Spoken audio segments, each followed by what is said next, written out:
And welcome back to the Zeze Millz Show. I'm Zeze Millz, obviously, but today we have a special guest. I say all my guests are special, but this is the first. So I've done the sports world, I've had one person, and obviously, you know, rappers just stay on this show. And now we have somebody from the political world, right? So today we have SHAUN Bailey. And SHAUN Bailey, you are the Conservative candidate for the Mayor of London. Yes, I am. Yes, I am. I listened to something earlier, and the person referred to you as the Tory candidate, and you said you don't really like the word Tory, if I'm correct. You corrected them? Yeah, 100%. Tory means something different. Tory carries something different. And part of my life has been being the first vanguard, and I call it, and it's about conservatism. It's about a modern way to live your life. It ain't about me carrying everybody else's historical baggage. You know, as a black person, I have a particular baggage that I want to carry that I think is part of our community. But my politics is about a new baggage, about a new future.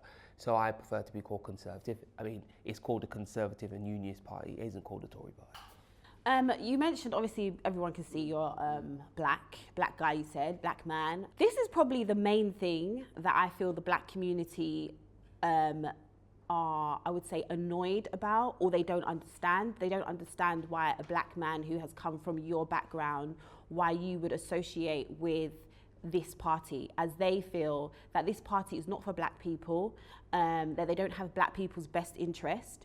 So what has made you align with them? Like, what was your upbringing like? It's got really nothing to do with my upbringing, but my upbringing is no different to anybody else. I come from Ladbroke Grove. My mum, just raised up by my mum, looking after me and my brother in council housing. I've been through the whole gamut. I've been homeless. I've been unemployed. I mean, I was lucky I made it back to university. I used to run a youth charity that I started myself. All those kind of things too, because my mum had an ethos that if you're from our community, give back to our community. Life is often tough for black people in this country, so let's help each other get forward. And that's where my youth work came from. That's where all the community work I come from. I used to run a thing called a Pepper Pot as a chair of the trustees that does work for black, African and Caribbean elders and advocate for them. I've been a youth worker for well over 20 years. That's who I am. I for want of a better word, a lot of the people I grew up with come from road, but the reason I'm a conservative in two big blocks. One, how is it that people get to tell us what to think? So how comes black people can't vote one way or the other? And if you look carefully, it's white people who told black people originally they can't be conservatives. And secondly, our parents, our grandparents, our great-grandparents are socially conservative. And why that's important, the traditions we have, anything from marriage to church, they're socially conservative things. The things that conservative politics represents is the things I think our community needs to get hold of. We need to have, why can't we own our own homes? So you have all these people, for instance, telling us stuff from the home they own, but expect us to live in a home that they're in charge of.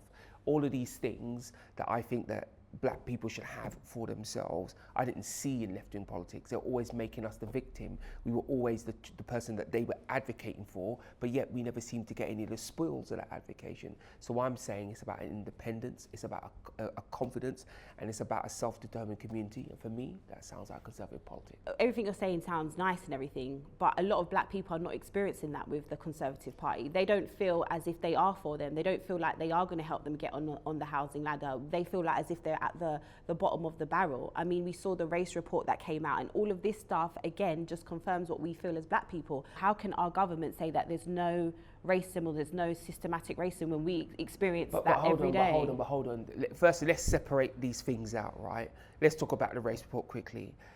The race report, right, it's not my report, I'd have to defend the report, but people have attacked the report because it's a political win for them. But let's look at it, that report was written by people of colour, so we all need to be careful about attacking other people of colour's experience. That's the first thing. The report don't say there ain't no racism in the country. I think what the report is trying to do is talk about the situation that we all know is true from a slightly different angle. I'm old, I'm nearly 50 years old. Mm-hmm. If you go back and look at all the work that different black communities have done around anti-racist stuff about the emancipation of black people, if you ignore all that in every report you write, what were those people working for? What were our parents working for? When you talk about the state of black people in the country, you have to acknowledge that we have fought hard for the little gains we've had. They're never acknowledged because people want to make the political win. The second thing is as well, when people tell me about the report, they're fully entitled to have their view, but I ask them, have they read it? That's the first thing. Have they read it? Because one of the things I saw in the report is the recommendations. So anybody who's been involved in the struggle for black people will tell you about the education system and the problems they had about it. Right. The report starts to try to address things like that in its recommendations. Nobody's talking about that. And that leads me to two conclusions. People are talking about something they haven't read, and they're not talking about the fullness of it. Now, if any report is telling us there's not institutional racism, we all know that's not true. We all know that's not true. If I wrote a report that told you that people are racist, I'll waste your time. You already know that. You don't know that. I don't need to tell people that. Then what I'm interested in really is what we do next. And a lot of this conversation has been about punishment. It's been about, lifting black people out separately. And all I'm saying to people on this report and any other report, let's talk about a forward step, what we do. Let's bring people along, because one of the big things that always does me in is when people talk about institutional racism. I think it's lazy. It allows people to say, well, it's not me who's racist, it's the institution. It's both of them. It's both of them. So you think when black people refer to institutionalization, you think it's been lazy? No. Let me give you a scenario, right? You're a policeman, you're doing your thing, right? You do something that is definitely discriminatory against a black person. If someone is allowed to tell you it's the institution, you don't have to look at your own personal responsibility in it. The point I'm trying to make is both. It's the institution and the individual. No institution in this country has racist things written in its, legal documents or whatever. But many institutions act in a racist way. Why? Because you have to give the individual the responsibility as well. But there are certain behavioural patterns that are ingrained within the police force. So although there's no document that says, the actions show that black men or black people are 9 times more likely to be stopped by the police. So what do you call that then? Yeah, but you're making my point for me. That's about the individual on the ground. Yeah, but that's still to do with the institution, no? Be clear here. I'm not saying institutional racism doesn't exist. I said there's an addition that needs to be made about the individual as well. Yeah, 100%. But that's very important, because that's part of the change we need. If it's just the institution, people write a couple of documents, tell us they've done their bit and move on. This is a fight for hearts and minds, as well as the legal aspects, as well as the institution. That's the point. So your whole campaign is all about making it's a fresh start, right? A fresh start for London. And one of your main things, since we're on this institutional racism when it comes to the police, you said you're going to be hiring 8,000 more police, okay? And reopening 38 police stations, okay? So if we already know that as black people, there is a problem with the police officers stopping black men specifically, how does this stop the crime if we know that there's going to be 8,000 more police officers on our streets that are possibly going to be targeting more black men? How does that make us feel safe? How does that make us feel like, okay, there is a change going to be happening? How are you going to make sure that these 8,000 police officers are not going to have the same mentality that all these other police officers have? There's two things I'd say about that. Firstly, you've got to understand, I would be looking at the police. I literally would be the police's boss. And the difference between me and anybody else in politics as it stands today is I've been on the other side of that equation. I've been the black man who stopped. Because I come from a youth work background, I spend an awful lot of my time being stopped by the police or dealing with young black people on their behalf who've been stopped by the police. But the crucial point here is, if there's one thing that's more important, it's the fact that our children are being murdered in the street. And there's no version of making London safer that doesn't include some extra policing. And there's two things as well. A police service that's stressed, that's got too much overtime, that's not being looked after, in that they just got the numbers to do the job, they take that out on people.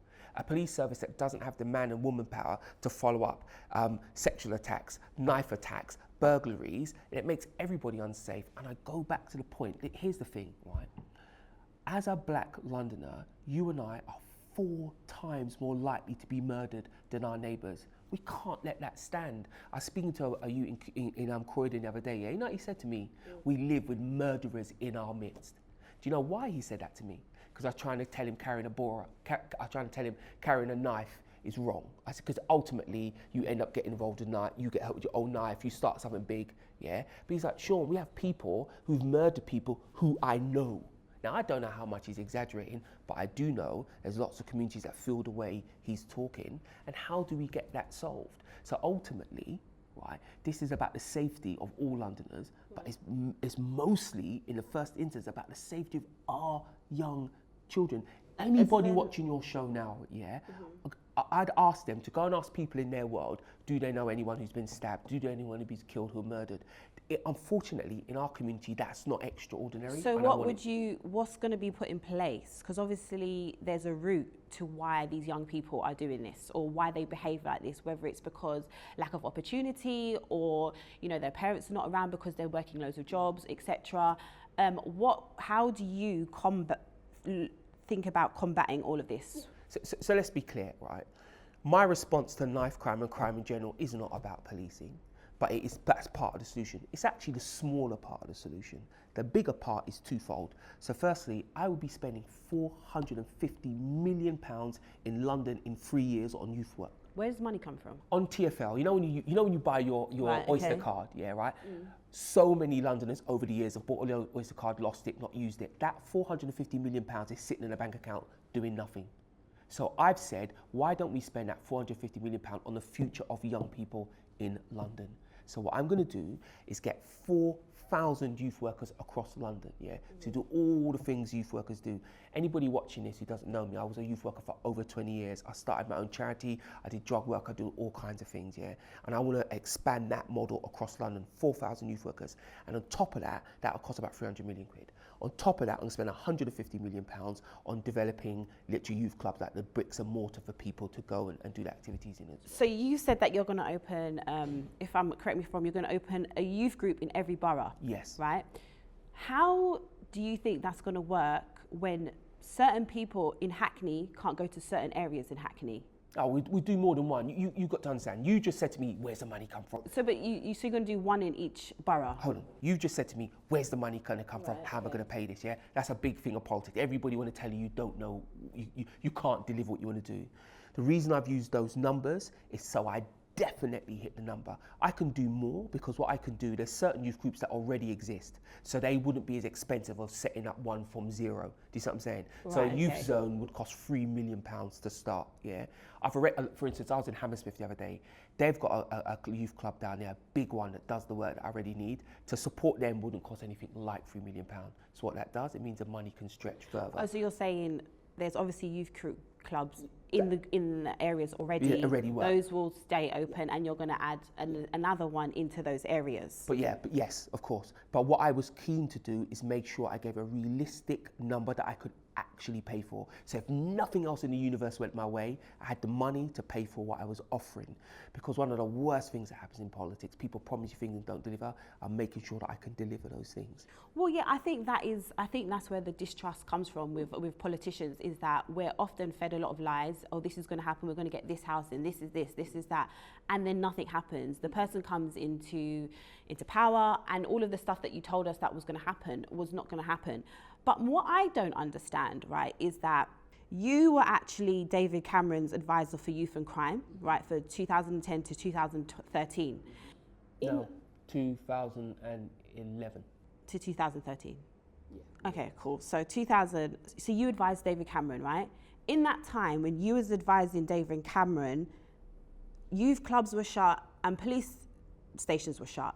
So how is it now, because we didn't have the money or whatever the reason was, how is it now that all the stuff that technically you advised to be shut and to be closed, now that you are running for mayor, you are saying all of these things are coming back? So let me stop you there. This is the key reason, right? When you tell me that black people always vote Labour, I want to challenge that, Sadiq Khan has no respect for us because he lied. I never closed anything. Do you know what I was doing in Number 10?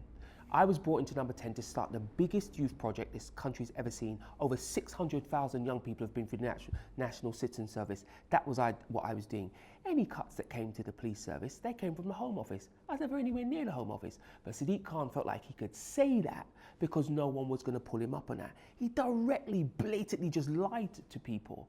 If you're talking about a man who spent 20 years doing youth work, right? Why are you bringing me in to cut youth work? I was there to grow the youth service, and that's what I did. And anybody who knows anything about politics, particularly the workings of government, it's a slightly different thing, would know straight away that Sadiq Khan 100% lied on that. And it's not important that he lied about me. What's important, he has no respect for us, that he can tell such a blatant lie like that. I guess what it is that when all these cuts were made, it was the Conservatives that were in. But you're saying because it was left in, are you saying because it was left in such a bad place, this is why it had to be? I'm saying two things. Firstly, I had nothing to do with that. And secondly, of course, Sadiq Khan will never point out the fact that he was part of the government that destroyed the public finances. I want to make this point. When they left government, when they lost the election, the Chief Secretary to the Treasury, a Labour politician, he left a note saying all the money is spent. And then they have the cheek to come and tell people cuts were made. Those cuts were made because they spent all the money. It's like how you run your household monies. Once you spend all the money, you spend all the money. And they've done that. And then they start talking about austerity. And on top of it, people start lying, saying other people made cuts. They destroyed the public finances and it left the country in a particular situation. And then you guys came in and saved the day, and now you've got the money back. You can open. You didn't even hear me say nothing about save the day. Basically, that's what you're saying. No, I'm not. They left it in shit. You guys came in. That part's true. But saved it, and now you've recouped all the money, and you can open these. It's a slightly different. Saving the day is your words. What I would say is this, right? The monies we have in London are different. You're talking years on now. 2010 is 11 years ago. You're talking years on now. And what all I'm saying is, Sadiq Khan missed the trick. That money has been sitting there for years, building up, doing nothing. So why do you think they haven't used it then? You are Sadiq Khan. I couldn't tell you. That when my team came to me, because everybody knows I'm excited about youth work. Right. So my team came in the door and they're like, Sean, we might have found something for you to do your big youth work plan. Because I was always talking about, I'd love to get youth workers out in London. How could we do the most of them? And one of them said, so when he said money, like, look, I'm from Grove. When someone says money, I'm thinking a couple K, right? When he said 450 million, I was like, that isn't money you find down the back of the sofa. And my team replied to me, but it is money you find sitting in a TfL bank account doing nothing. And all I'm saying is let's take that money, let's give young Londoners a future. The bit I'm most excited about, lots of young people get caught in that cycle of jail, road, jail, road. I want to break that reoffending cycle. So what I'm going to do, I'm going to form a second chances fund where we can sponsor those young people to get into work, to get into college, do whatever training they like, give the grant out, get them the training to break that cycle so they can get into jobs, do whatever they want to do. Because you will know, your watchers will know, when someone, like the first little offence, a little something goes wrong, they get a slap on the wrist, then the second offence, they do something bigger, then the third and the fourth and the fifth, and next thing you know, they're gangster number one. I want to break that because it's those kind of things that make a real difference to the lives of individual and the broader life of our whole community. What your thing is you want to help people progress as much so that they don't need to rely on the government to help them pay their rent or whatever they need. You want to progress people so that they can basically fend for themselves. Do you feel that sometimes as black people we play the victim too much?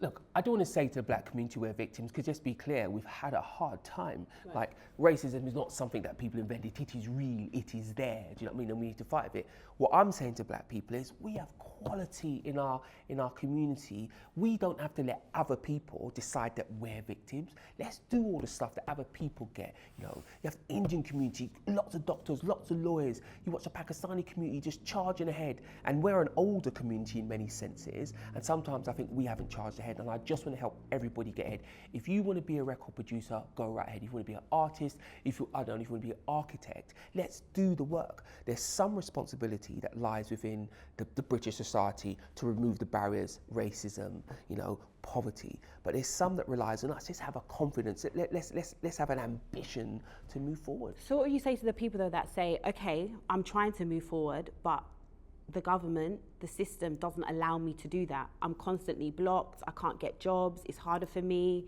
What would you say to those people? I told them they're right. They're not making it up. I'm not suggesting they're at home sulking. What I'm saying is life is always hard. Remember, you're chatting to someone. I used to be homeless. I remember sitting on a 220 bus, and I specifically got on that bus because I used to go to school that way. It's in Fulham, goes to Tooting. And I sat on the bus waiting, praying that someone's going to phone me to give me somewhere to stay. So I know what it's like to be at the bottom. And when I used to run my youth group and I used to run the job club, I always used to say to young people, if you have tried and it hasn't worked out, I'm your man. Come, let me try something new. Let's keep going. But if you're just complaining, we're going to have a different conversation. Let's try something. So if someone says to me they're trying, I would say to them, the only reason I bother with politics, is to make trying more successful for you. That's why you hear me talking about Second Chance Fund. That's why you hear me talking about apprenticeship scheme. That's why you hear me talking about blind recruit processes so people can't discriminate against us just for seeing a name. That's why you hear me saying to black people, let's really inspire our kids in school to have all the qualifications so nobody can make the excuses. Because actually, the biggest scandal in this area of trying is the fact that black graduate unemployment is so high, because they're young individuals who've done all the right things and the system has not helped them. That's the kind of thing I'm focused on putting straight. That's what I'll use City Hall to do. And do you believe that you can actually make this change? I've got to believe it, because if I can't believe it, there's no point getting up in the morning. And let's be clear, it goes back to the race disparity report. The world is not shiny, but it is better. And it's my belief we can make it better and better and better again. If not, how are we honouring our grandparents who made the trip? Why do you think there seems to be a disconnect between you and black people?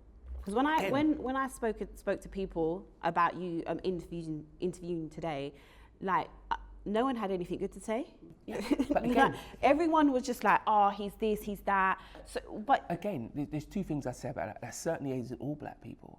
You got to remember, I've been at this a long maybe time. Young black people. Yeah, I've been at this a long time. I've been around black people, black communities for a long time, making the progress, making the case for what I'm saying. So I'd argue the support is there more than not. But the other thing I'd say, I don't say that people are wrong. If someone's saying that to you, I get it. But remember, I said to you in the beginning, it's about vanguarding. And if someone hears me and listens to me, they'll at least think, well, he's trying to move us in the right direction. I might not like the route he's picked, but I always respect people and say, your experience is correct, it's true. I'm not telling you your experience is wrong. I'm asking you, how can we build a different experience for you? How can we give you a different outcome? And the key thing is, and this is the thing that I think pushed me, a lot of our response to politics is learned, is taught. We are told we can and we can't do these things, we mustn't do it. Nobody says that to other communities. Nobody says to Jewish people they can't be Labour or they can't be Conservative. Nobody's saying that to the Pakistani community. So how comes we're being told what to believe? How comes we're being told what to think? And it's very extraordinary to me that we've parked our politics in one area and then they just take advantage of us. They just ignore us. We're just there. And the power in politics is the ability to say to whoever's in power, actually had enough for you, I'll go the other way. Because if you do that, you get things out of them. How is it for you, though, as a black man, who operates within the Conservative Party, seeing people like Boris Johnson or whatever's happened make sometimes racist remarks, or when things like the Windrush has happened, how does that align? How does that feel with you and your morals? Because surely you can't always agree with everything that they do, and it must be hard for you as a black man to see how they treated people with the Windrush. Your grandparents came over in the Windrush, didn't they? How does that feel? Is there not disappointment sometimes? But this is my point, dig deeper. The Windrush never happened because of the Conservative government. This has been coming for 18 odd years. My mum is a Jamaican. My mum told me that when she renewed her passport. This wasn't a failing of the Conservative Party, this was a failing of politics. And when people talk to you about this environment and what happened, what they won't point out to you is that many Labour MPs voted for the situation and let that situation happen. We had a Labour government for 13 years in this period. Why didn't they put it right? The point I'm trying to make is, in Britain, it's very easy to make the Conservative government own the sort of, what is the So was there nothing that the Conservative Party could have done? All of them done it wrong. There was something they all could have done wrong. I'm not here telling you that Conservatism is perfect, and I certainly ain't here telling you that they couldn't have done more about the Windrush, but what I am telling you, you sat there and said, isn't it a disappointment for me? It should also, because it is, be a disappointment for black people in the Labour Party because they did nothing about it as well. But the conversation has always been, why didn't the Conservatives do something about it? And that's correct. But the addition to the conversation is, why didn't the Labour Party do something about it? They were equally in position to do something about it. They had all the money in the world because they inherited an economy in a very good condition, and they had a massive majority. There's nothing they couldn't do, and they didn't do anything. All politics failed the Windrush generation. All politics. But I guess people feel as if you guys should have done more because you are the ones in power. No, like I told you, the Labour Party were in power for 13 years. No, but when those people got sent back home, you guys were in power. So the People people were feel sent that back. you guys should have done something. People were sent back under all governments. That's why I said, look, I want to be very clear. If the Conservative Party do something and it's a liberty, I would say as much, particularly around the Windrush, because of course I have a sort of vested emotional interest there. Right, yeah. But what I'm saying is they did it wrong, and so did the Labour Party did wrong. If you want to talk about who did something, once the Conservative government had been called out on it, their response was large and swift, and they did all they can do. Now, could they do more? You could always do more, and you'd really hope that you were never in this position anyway. But since they've been in this position, they've stepped up. My point is, it's not just the Conservatives, it was all of politics, including the Labour Party. That's the point. Okay, another thing that you've also said that you're going to do is getting young Londoners on the housing ladder. So you're going to be building 100,000 homes and selling them for £100,000 each. Yes, using shared ownership. The reason I want to do that is when you're homeless, right, and you're surfing around. By the way, a lot of people don't believe that that's possible. I'm getting there, and I'm going to show you how. Okay, go on. So when you're homeless and you're surfing around, obviously you start to sort of basically dream about just having somewhere to be. And I got really fortunate. I was able to get into university, I got a job and I started renting, yeah? Mm-hmm. Listen, when I tell you landlords just messing a brother out, just people teething your deposit, making up the rules as they go along, lifting up the rent whenever they felt like it. And not only do I want people to avoid that poor situation, I want them to do the added thing of owning their own property. And the key thing about that is 87% of Londoners want to own, and I want to help Londoners fulfill that dream. When you talk about shared ownership, it allows people to buy a portion of that property and then staircase up if they want to. Right. Why I'm excited about doing that, the shared ownership model means that developers build more of them more quickly because they get a return earlier. It means I can lower the cost, so I can bring down the deposit from the average deposit in London is about £109,000. Who's got that? Yeah. I can bring it down to £5,000. People can get in, buy a small portion of the place, and then if they want, they can go up. They can staircase up, add 1%, whatever, 10%, whatever, or they can just stay in the property. The key thing is it'll be cheaper than renting the same property entirely. So if you rented an equivalent property, it'd be cheaper, it'd be more expensive, than my shared ownership. But the key thing is, it allows you to have some savings. It frees you from a dodgy landlord. Because in most cases, I would be your landlord because I will set up housing for London in City Hall and I will use that to build these properties. And the key thing is, when people tell me it's unaffordable, I tell them the government gave us £4 billion to do it. I also tell them as well, Sadiq Khan is sitting on £500 million for affordable housing that he hasn't even used. £500 million. I will add those monies together to start this process rolling, and because it generates money, it can keep going. Because the other piece that I'm very focused on is to spend at least £1.5 billion on social rent property, because growing up, social, for want of a better word, council housing, that's all we can afford. I don't know many Londoners are in that place. I want to make sure they get the provision as well. There's lots we can do around housing. The reason we haven't done it is because Sadiq Khan is only focused on building 1 and 2 bedroom flats for rent.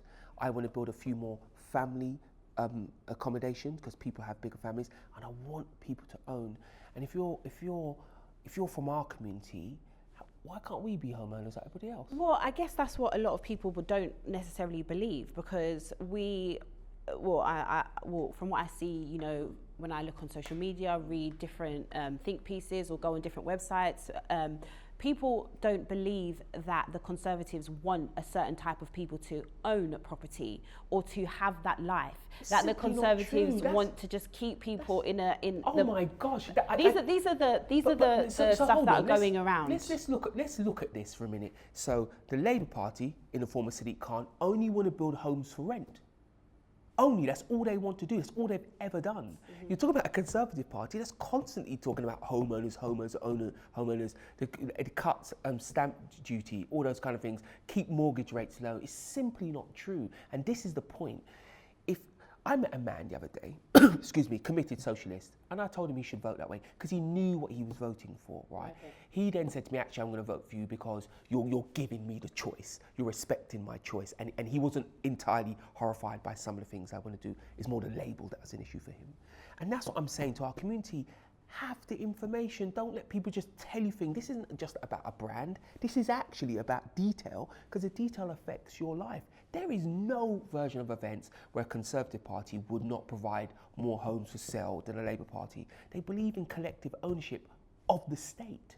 Do you think Labour Party has certain demographics brainwashed? I wouldn't want to use the word brainwash because that would suggest in some way that people think they're superior. But they certainly have people convinced of things that aren't true, in my opinion at least. Another point is I feel like a lot of people, they go on about the Labour and no Labour's for them. But one thing that I did realise the other day, a lot of us actually haven't grown up under Labour, if that makes sense. Do you understand what I'm saying? So a lot of us have this kind of like fairy tale thing that Labour kind of always sells to us and say, we're going to do this, we're going to do this. But when I speak to like my parents or my friends that are older, they make it very clear, like you said earlier, that Labour like left the country in shits basically when they left. Do you think that we just need to do, like you're saying, more research, reading into things, looking into things and understanding what is actually best for us as a people, as in being told? Yeah, and look, I want to be clear, at no point of my tenure Conservatives Party is perfect. I'm just not telling you that. But you've got to look at the history. One of the toughest periods this country ever had was the 70s, yeah, right? Mm-hmm. And that was because of the Labour Party.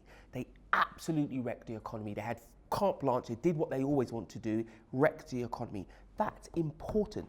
Every Labour government we've had, bar one, has left more unemployment than it found. So it's cracked the economy. And that's important, particularly for people who come from the demographic that we do, because we need employment to exist. Without that employment, we're not sitting on big bags of wealth. We need employment. So if you have a political philosophy that always wrecks the economy, right, then we always suffer.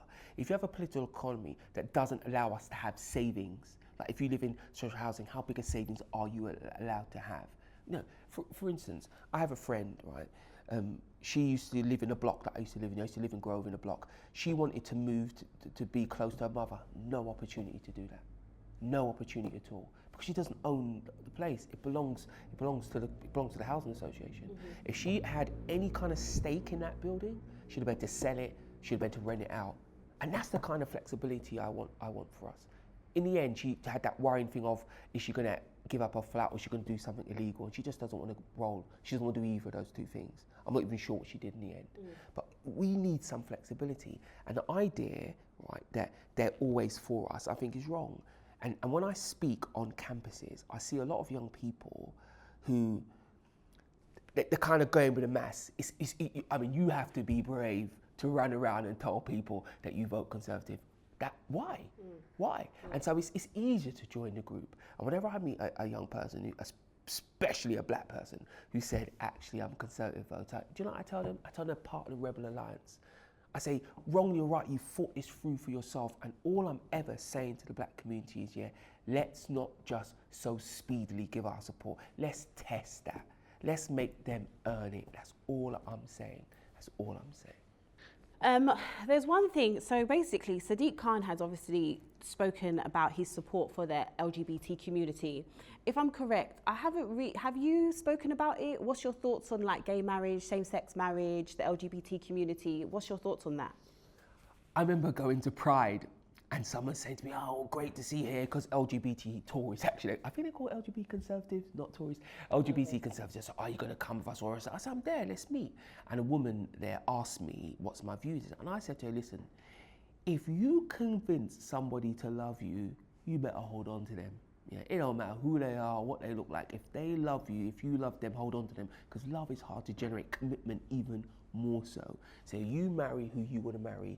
I can't understand for people why this is such a big deal. And you talk to me about Conservatives, and if there's one group of people that changed the law on same-sex marriage and all those things, it was the Conservatives. In fact, it was when I was in number 10 with Cameron. It was one of his big things. As a team, we had certain things that he wanted to achieve. And he very early on said, this is what we're going to do. And he did it, and he got a lot of flack. And all of us who were special advisors, we had to go out there and bat for him hard. And I remember him saying, this is going to be an uphill struggle. And I was like, well, we all signed on, let's get it done.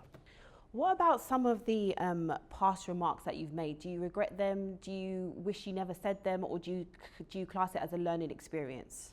I think most of it I class as a learning experience. I think it's been very easy for people to take it out of context. You've got to remember, I was you're looking at a different me. I'm much older now. You're talking about marks that are literally 20 and 30 years old. And I was faced with a community as a youth worker at the time who were constantly asking the questions, how comes we're always the ones who are made to fail? How comes we're the ones who've been separated from school? One of the big things for the adults in the community I worked with, they were very focused on the fact that we were having really poor educational outcomes. Now, I'm not a teacher, I couldn't fix that. I was trying to fix getting people into work. But that was one of the conversations we had all the time. What are we going to do about getting our children in work? Why they're not succeeding in school? And obviously, it's a big Muslim community. And when you're talking to a black person, they're basically asking us of our experience because they'd heard that we had the same feeling that our children weren't being supported by the education system. Right. What do you want people to kind of take away from you as Shaun Bailey? You know, people that are watching this, they've obviously got preconceived ideas about you, about the Conservative Party. You know, a lot of people don't necessarily think that Sadiq Khan is doing well, but they don't actually then want you either to be mayor. So that means they must have a lot of distrust in you, the fact that they don't think he's doing well, but they don't want you to come in either. So how does that make you... Let's look at it. Is it distrust in me, or is it the distrust in what they think the Conservative Party is? I think that's it's a bit, sometimes a lot of maybe the policies or the things that you're saying, people think it's unrealistic, and it's kind of as if you're just... If there's anything you can trust, it's the policies, because they're the one bit that sat down with a very big team and just went through the maths. It's as simple as that. Remember, you're talking about a Sadiq Khan who promised you 80,000 homes a year. He hasn't even built 40,000 homes in 5 years. I looked at that experience and made sure I did not replicate that. I made sure I built something that is relevant and possible. That's why when you said to me, how am I going to pay for the youth zones? I immediately told you I was going to pay for it. When you said, how am I going to do 100,000 homes for £100,000? I told you, it's £4.5 billion sat there ready to go. We own a lot of land in London as well. I told you how we're going to do that. The policies are there. But I get for most people, they're not reading the manifesto and going through it page by page. It's an emotional thing for them. Yeah. But I would just say to people this year, right, ask yourself the questions. Test. I'm not even telling you can't or shouldn't vote Labour. I'm just saying scrutinise them in the same way you scrutinise the Conservative message, and you will come up with a different answer. I was on a bus a little while ago, and this older black woman came and sat next to me, right? And she said, "You're that Shaun guy, innit?" She said, right. I said, "Yeah." She said, "I'm a Jamaican too." Right? And she proceeded to tell me. First, she asked me what parish my mum was born in, and then she proceeded to tell me. And she said, "How can you be a Conservative?" She said, "What about Enoch Power?" And for her and her generation, the Enoch Power River of Budge speech was real for her. I said, "Okay, I get that. I'm not even telling you it's the right thing to do." But he was sacked. What about the 11 Labour MPs who wrote to the then Prime Minister and said, "We don't want any more black people in the country"? What about them? She said, "I never knew that," but that's correct, because we're not asking the same questions of that party, we're asking of the Conservative Party. Sadiq Khan said that moderate Muslims were Uncle Toms. Nobody's asking him that question. Do you see what I mean? It's about the same level of scrutiny. If you ask the same questions to the same people and cut through all the sweet words given, that's when you get to the answer. And I go back to the housing thing because that's important. Because someone said to Sadiq Khan, how are you going to outperform, how are you going to outperform the Tories? How are you going to build more? He said, "I'll give you 80,000 homes a year." Nobody questioned it. He didn't even produce 80,000 in 5 years. In fact, not even half that number. But nobody's hauling him over the coals over it. So if you're sat at home thinking, how's this boy a Conservative? It's because I want our community to be independent, to be confident. Have you always been Conservative? More or less. I wasn't always interested in politics. Right. I wasn't interested in politics. I want our community to be independent. I want our community to be confident. I want us to have all the things that all their communities have. People trying to put us in council housing, but yet they're going out and buying nice, expensive houses. We want that too. People letting their children really maximise their education. We want that too. And I just want for us the ability to make the choice, because I believe in the excellence in the black community. Does it ever upset you? Obviously, you're a human being. Does it ever upset you when people call you like names like coon and all those type of words, but just because you're black and you decided to not be for Labour? Like, I don't agree with words like that. I don't think that it's...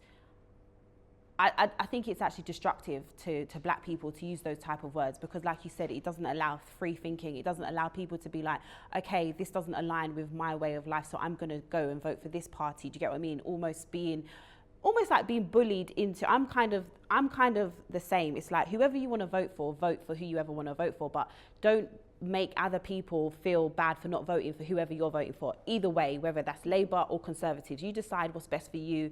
You read up on what you said and read up on what the other person said, and you decide what's best for you. But they don't bully other people into being like, oh, because you're not voting for Labour, you're a coon now, or because you're right. How does that feel for you? There's two things I say. Firstly, you're so right to use the word bullying. It's a left-wing tradition to bully people. I remember years ago, my postman, when they went on strike, he turned up one morning. And I was like, I thought you lot were on strike. He said, bro, if you want to see the amount of bullying I've had, I'm actually going to go on strike. He said, I came out this morning. He said, I can't deal with the bullying. And I remember a Labour MP called me a token ghetto boy. And everybody said, are you upset? I said, I'm not upset. But if you're a young black boy at home now, that's a bully, because you're thinking, you know what, I don't really want to step out and be called that. It's a deliberate tactic. So the word bullying is spot on. Does it upset me? No. What it proves to me is that they've lost. They've lost the argument. When someone resorts to name calling, it's because they've got nothing constructive to say. And like I say, much of my experience in life has been the only black man in the room, the first one to try to go forward, and this is my cross to bear, and I'll keep doing it. But I've got to say, black people very, very, very rarely speak to me like that. Face to face, yeah, maybe. I've met. You could imagine how many black people I've. You know, black people are nervous of me. They come, Sean, what are you doing? And they tell me. I met a guy outside the BBC the other day, and they'll tell me their piece, but there's still a brotherhood there. They still understand. Okay, I don't agree, and they'll tell me I don't agree, and they'll oftentimes tell me why. We might enter into it, but they don't. They leave it there. When people get into the coon this, the coon that, it's mad. I've had it from both sides. I've had it from the left, I've had it from the right, I've had it from the middle. But for me, it just shows me that they've lost, and it just shows me that your black people should be allowed to do everything. Nobody stops Indian, Somali people or anything else from voting the way they want to vote. Why do we have to stop black people? I put out today that I was interviewing, and the recurring question, obviously to do with the whole conservative thing, being black, etc., that was obviously the top one. But there was one that everyone kept asking about, and this is the road closures that have been happening. Like, everyone's asking me, why, which ones? Because you said you're going to reverse some of them, right? Have you said that? Okay, so you're going to reverse. How are you going to decide which ones you're going to reverse? And why did they even come into play in the first place? So look, when COVID broke out, the government said, here's some extra money to change the layout of your roads if you need to, right? Sadiq Khan and his lot went wild on all the councils, and went wild and put some in, and then they got so bad they were taken to court and Sadiq Khan lost. So instead of saying, okay, we lost, communities don't want them, he's now going to appeal. What I've said is, I will take out the ones that I legally can and that communities don't want. And I will not put any new ones in if a majority of the community don't want it. Because the problem is, they're causing traffic and they're causing poor air quality, and they're a massive waste of money when people don't want them. I went to one in Ealing, the fire engine can't turn around the corner. I went to another one, the woman said it's now unsafe for us on the streets because we have to walk all the way around. She said, if you watch people driving here, they're backing out to and fro because it's a dead end and they don't know until they get down here. I went to one in Redbridge where you turn off the A12, it's a giant plant, you have to back out onto the A12, super dangerous. My point is this, they need to go unless communities want them. And the mayor can stop them because he just doesn't give approval, he just doesn't give the money to develop them. And it's important because what's happened in London, the mayor's raised the congestion charge, I'm going to wind that back. He's raised council tax by 10%, I'm going to wind that back. He's expanding the ultra-low emission zone, I'm not going to let that happen. He wants to bring in an outer London border tax. So everybody who drives into London will have to pay £5.50 or £3.50. That will kill the economy in outer London. I'm not going to do that. The amount of tax, the tax grab that Sadiq Khan is on now is the equivalent of £1,300 per household. As we recover from COVID, we can't do that. We need the money in our economy. Quick question. If it's Sadiq Khan that does all of these things that people complain about, why do you think the Conservatives always get the blame for it? If you're sat in your house now, right, and you see some posh person do something on the telly, you associate that with Conservative. The country is the establishment is associated with Conservative, right? Let's be clear. When I say look at who's doing what, that's what I'm getting at. These are decisions been made by Sadiq Khan. He has no respect for us because he'll lie to us. I'll give you an example. He rose the congestion charge in London. He then told everybody the government made him to do it. I know that he's lying because on GMTV, when he was challenged by peers, he said, yeah, it was a decision I made. But yet he just feels like he can just tell us that. That lack of respect for us is not fair. It means that we can't make decent judgments because we don't know who's telling the truth. And listen, I want to be clear. I'm not telling you the Conservative Party or conservatism is perfect. But what I'm saying, you judge it through exactly the same harsh lens, judge the Labour Party through that, and you'll come up with a different conclusion. So it's May the 6th. May the 6th it is. That's when you need to go out and vote, right? I will be, I was going to say I will be voting. I will be voting. Yeah, please do. Look, No, I will say be. to our community, let our voice be heard. Look, I'd love it if you voted for me. Of course I would. But my point is this, vote anyway, because any community that doesn't vote gets ignored. But that's the thing. I know I've got to wrap up now, but even like my camera guy, he's shaking his head because I just feel like as black people, we think, okay, we'll vote, things are going to change, but are things really going to change? And that's why there's that level of just like, what's the point of voting? Especially with like young people. We think, what is the point? Because you're going to tell us all of this stuff. It's like a shit boyfriend, basically, that basically just keeps telling you, like, I'm going to change, and you take him back, and nothing actually happens. So there's a broken relationship between us and politics. I agree, but I can only say this. I'm not some slick lawyer-type politician. I came to make impact. I came to deliver. I spent my whole time doing community work, and in that arena, you make things happen. If you give me £19 billion, I will make things happen in London. I can say no more than that. You know, I'm often getting in trouble for saying the wrong thing, but I'm just telling it how I see it. And the thing I always see is how to make things work. All of my manifesto, all deliverable. And how's Boris? Boris, I'm sure is fine. I haven't seen the man for a little while. Does he support you? Does he like come out with you and do stuff? Yes. The big thing I think Boris did is in our community, when we were having low vaccine take up, he came out with me. I rang him and said, look, we need to do something to raise the profile of the vaccine in the black community. Because if we have a third wave, right, and we're the only community who haven't taken a vaccine, we will get wiped out. So he said, okay, I'll come out. Do you really think that? That's a medical fact. That's a medical fact. If you're the only people who haven't had the vaccine, of course the virus. Do you want to give people your Twitter? I mean, this is what we do on the show. Have you got any questions for me? What inspired you to start the show? Because the one thing I like is the fact that you're out there in the world, confident, doing your thing. I just like to have conversations. I like to have conversations. I might not ever know like the most about a topic, but I think that's sometimes when you learn the most, when you actually just ask questions. You know, you ask the person the question and you learn, and then the conversation builds off of that. And I've always been that type of person. So yeah, it's been nice to talk to you.